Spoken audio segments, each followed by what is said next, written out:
Have to versus get to Christianity, March 17th, 2025. Last weekend, I had the privilege of preaching for a congregation in Ohio, and after a couple of the lessons, discussion came up concerning how to reach disengaged members.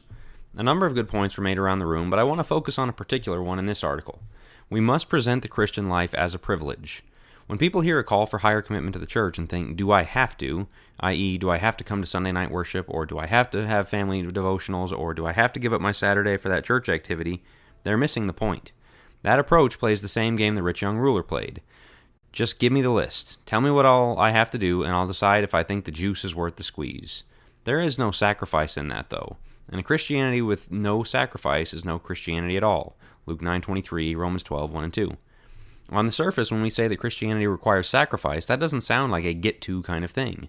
But there are plenty of things we do that involve sacrifice, and we do them without a second thought out of our love for the activity itself.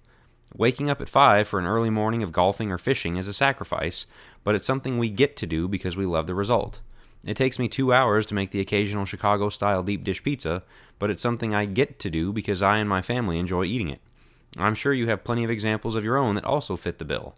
In other words, we do these things because we realize the trade-off is more than worth it. The benefit far outweighs the cost. This is what Paul meant in Philippians 3:7, counting all things but loss for the sake of gaining Christ. Whatever he had to cast aside, it didn't matter at all because he got Jesus in the transaction.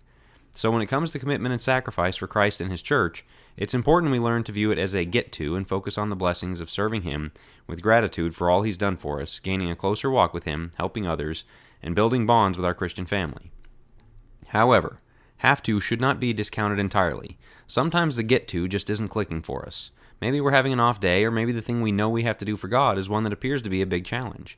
In that moment, have to can get us by. No, we as Christians should not live by have to. If our walk with God is nothing but have to, we've misunderstood his love and will soon burn out. But some days it's all we can do to just pull it together and do it because God said so, and because he is God and I am not. That too is faithfulness, and I believe he blesses our commitment. It's like that saying, find a job you love and you'll never work a day in your life. Well, what if one day that job makes you take on a task you don't love? That means it's time to put in a day's work, and that's perfectly fine. The beauty of this is, yielding ourselves to God to do his will when we don't want to can be a clear path back to the get-to mentality. Anytime we do things God's way, we can see how the command came from his love for us and for others. That should lead to gratitude and a reminder as to why all of his commands are get-to if our perspective is in the right place.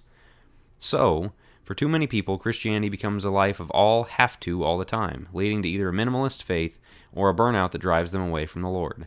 When the opportunity to grow and do more presents itself, our love and gratitude for the one who saved us at awful cost should fill us with joy that we get to do something for him. And on the days where that zeal is weak, reminding ourselves that he is Lord and we are not recenters us in humility. God rewards that humility by giving us more of himself, which is our greatest delight. Everything he does is for his glory and for our ultimate good, and it's a privilege to get to participate in his grand plan. Thanks for listening. Go to jackwilkie.co to make sure you're a subscriber to the email list, and if you would like to support my work there, you can become a paid subscriber and get digital copies of a few of my books included as a token of my thanks.